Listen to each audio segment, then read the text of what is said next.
Good afternoon, everyone. My name is Leonel Vitalino, and I'm your presenter this day. So, we will discuss the system and circuit grounding. There is four topics and two subtopics. So, first topic is the grounding, and the second topic is the grounding requirements, wherein there is two subtopics: the system grounding and the equipment grounding. The third topic is the double insulation, and lastly, the fourth topic is the building electrical system. Grounding. In an electrical system, grounding is required to protect building occupants and electrical equipment. Grounding an electrical system begins with a ground, an electrode in direct contact with the earth itself. So the main purpose of grounding is, is to protect the building occupants and electrical equipment. Ground system also connects specific parts of an power system. Uh, um, Other system may require grounding for safety or function. With the ground, typically the Earth's conductive surface for safety and functional purposes. The choice of grounding system can affect the safety and electromagnetic compatibility of the installation. The grounding conductor is continuous a conductor that connects the ground to the neutral bus bar and the grounding conductor bus bar in the service equipment or main panel board. The ground conductor is defined as a wire or conductor intentionally connected to the earth connected to the earth.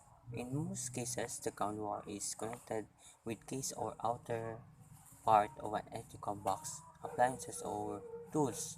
Hence, the grounding conductor is also known as the case ground, as you see in the picture. As you see in the picture, when the underground conductor contacts the cabinet of an electric device or appliance, the cabinet becomes hot. If if a person contacts the cabinet, a ground fault occurs and the person feels a shock because current flows through the person to ground. This dangerous condition is typically referred to as a ground fault. Um, Without grounding conductor con- uh, connecting the appliance housing to ground, the appliance housing would remain hot hot hot as well as hot. This would expose the user to a hazardous condition and and has a possibility of receiving electric shock if user if the user touch the um, living appliances or living housing. Grounding requirements. In building electrical systems, there are two types of grounding. First, the system grounding, and the second is the equipment grounding. So first, what is system grounding? So system grounding is that part of a building electrical system that provides protection against electrical shock, lightning, and fires. So so it serves as a purpose of a electrical safety throughout the system that is not caused by an electrical fault.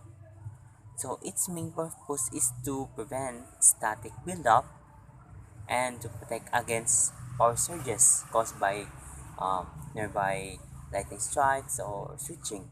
Static buildup as induced by friction. For example, as when wind blows into a radio mast is dissipated to the earth in event of surge, will divert the excess current to the earth before it reaches an appliances. So it also allows for equipotential. Bonding to all metalworks um, uh, prevent potential difference between them. Having Earth as a common reference point also keeps the electrical system's potential difference limited to the supply voltage. As picture shown in the screen, grounding of an electrical branch circuit enables current to take an alternate path back to the overcurrent protection device. In example, circuit breaker or fuse. If an electrical device or appliance short circuits, this condition causes the overcurrent protection to shut off the current so the unsafe condition does not exist. As shown on the screen, so with a ground conductor connecting the appliance housing to the ground, a faulty but complete circuit is created, and the circuit breaker or fuse protecting the circuit would open, thereby shutting down power to the faulty appliance and eliminating occupant hazard. So essentially, the gun conductor provides an added safety feature to the wiring system. System grounding relates to bonding, connecting all building electrical systems components at the service entrance equipment at the neutral bus of the main panel board or switchboard. A grounding system must be connected to some or all of the five elements if available on the building premises. First, an underground metal water, not gas, pipe in direct contact with the earth for no less than 10 feet or 3 meters, the metal building frame where it is effectively grounded. So the metal groundwater pipe electrode is often called the water bond by many in the field as I search. So for a metal underground um, water pipe to qualify as an electrode, we need to have at least 10 feet in direct contact with the earth. So this also needs to be ethically continuous or made ethically continuous to the point of attachment for the grounding electrode conductor or bonding jumper. An electrode made of at least 20 feet or 6 meters of electrical conductive steel when forcing bars number 4 AWG or greater, or bare copper wire no smaller than number 2 AWG that is encased in at least 2 inch of concrete that is part of a foundation or footing in direct contact with the earth. So as I search, this company is also called as a concrete encased electrode, wherein it is a electrode that uses a building's concrete structure component to establish the connection with the earth, often referred as a U-fer ground. This method is very effective in making the connection of earth, wherein there are two types of methods for establishing this electrode, wherein it can be either a minimum of a number 4 AWG bare copper conductor, or it can be unencapsulated reinforcing steel rods with a minimum of aluminum diameter of 1/2 inch. Either method must be a minimum of 20 feet in length and encased within a minimum of 2 inches of concrete that is in direct contact with the earth. When this electrode consists of reinforcing steel, it is allowed to join multiple shorter sections of rods together to um, usual methods, but the final assembled length must meet or exceed 20 feet. Again, in buildings with multiple electrodes available, It is permitted to simply use a single electrode in overall system. An electrode made of a steel or iron plate that is at least 1/4 in thick or copper plate that is at least 0.06 in thick with at least 2 feet squared or 0.2 meters squared of the plate surface in contact with, with exterior soil. So, a counter connection can also be established through the use of a conductive plate. The plate must expose a minimum of 2 square feet of surface area to contact with earth. Uh, this could mean this could be mean that a ground plate can measure 12 inches by 12 inches since there are two sides to the plate in contact with the earth. For plates made from uncoated iron or steel, the minimum thickness of the plate is 1/4 inch to account for corrosion of the plate over time. Non-ferrous metal plates are permitted to have a thickness of just 1.5 millimeters. An electrode made of a grounding ring of bare copper wire, no smaller than number 2 AWG, that encircles the building at depth no less than 2.5 feet or 0.75 meter below grade. Excuse me. A grounding electrode is a grounding electrode that completely encircles the building or structure. This consists of a bare copper conductor that is minimum of a number 2 AWG conductor and must be a minimum of 20 feet in length. This type of electrode must be installed and is not part of the building or structure like the first three electrodes. The structural metal frame of the building where the frame is effectively grounded. So the metal in ground support structure electrode is often referred to as a building steel, but it is important to note that not all steel frames of a building will qualify as this type of electrode. So to qualify as a grounding electrode, there needs to be a direct contact with the ground or concrete encasement that, that has direct contact with the ground. Steel building frames are often bolted down to bolts that are embedded into the concrete foundation and have no physical contact with the earth itself. Excuse me. For the metal frame of a building to qualify as an electrode, there must be a minimum of 10 feet vertically in contact with the ground, with or without concrete encasement. If there are numerous metal pilings that meet this qualification, only one needs to be connected to the ground electrode system. However, there would be nothing to prevent the use of multiple metal in ground electrode as part of the building grounding electrode system. Equipment grounding refers to a grounding conductor or grounding path that connects the non-current carrying metal components of equipment. Equipment grounding extends from outlets to the neutral bus bar at service entrance equipment.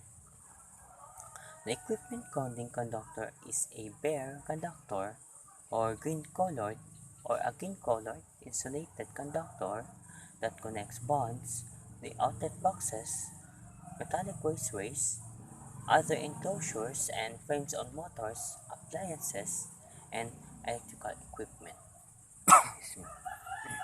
So, equipment grounding serves a purpose of ethical safety in an ethical form.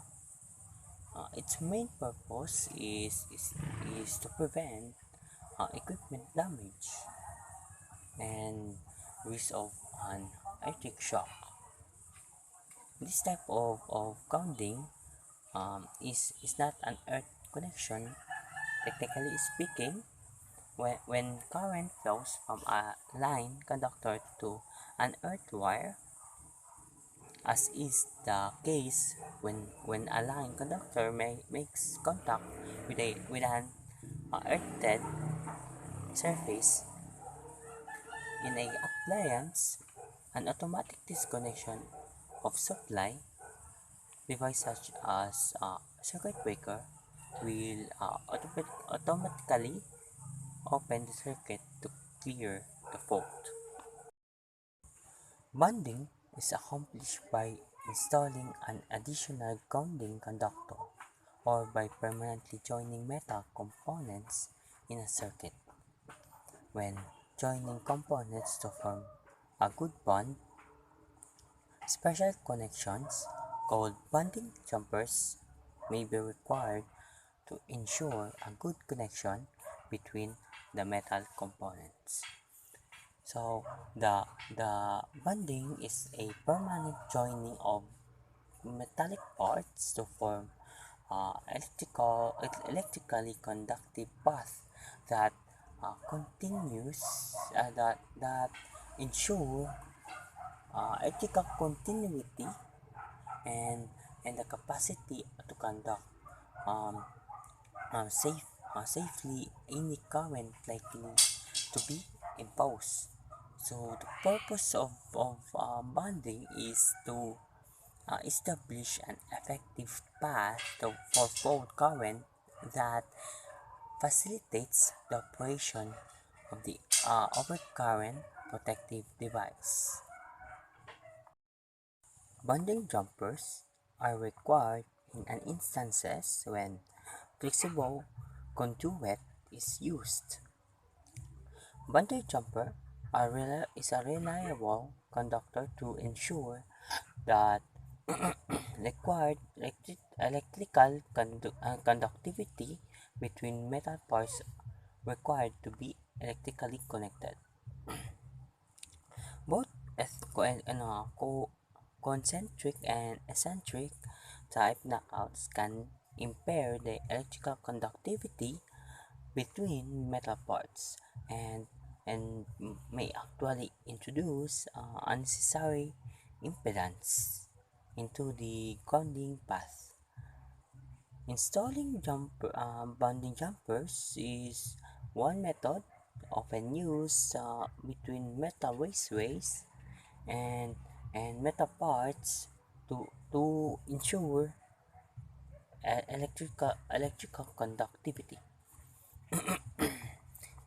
As a picture shown in the screen, the main bonding jumper used to provide the connection between the grounded service conductor and the equipment grounding conductor at the service. Bonding jumpers may be located throughout the electrical system, but a main bonding jumper is located only at this service. So a main bonding jumper installed at the service between the grounded service conductor and the equipment grounding conductor. The system bonding jumper used to provide the connection between the grounded conductor and the um, equipment grounding conductors of a transformer used as a separately derived system. Excuse me. A system bonding jumper installed near the source of a separately derived system between the system grounded conductor and the equipment grounded conductors. Equipment grounding conductors should be routed in the same raceway, cable, or cord as the circuit conductors. Where more than one circuit is installed in a single raceway, one equipment grounding conductor can be installed in the raceway, but it must be sized for the largest overcurrent protection device serving conductors in that raceway. The, the equipment grounding conductor is never required to be larger than the circuit conductor. When conductors are run in parallel in more than one raceway, the equipment grounding conductor should also be run in parallel. The equipment grounding conductors provides a ground for current path and connects the non-current carrying metal parts of the equipment together and the system ground or uh, and and grounding electrode in order to establish a direct path to Earth. And it also protect both building occupants and and equipment from the danger of high voltage and to give excess electrical charges a safe place to go. So an electric grounding conductor performs also three very important functions when it comes to the electrical safety system.